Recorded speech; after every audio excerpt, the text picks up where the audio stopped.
Ngunit kahit na ganito,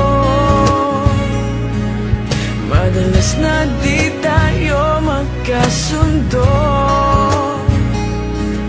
Ikaw lang ang gusto kong makapiling sa buong buhay ko.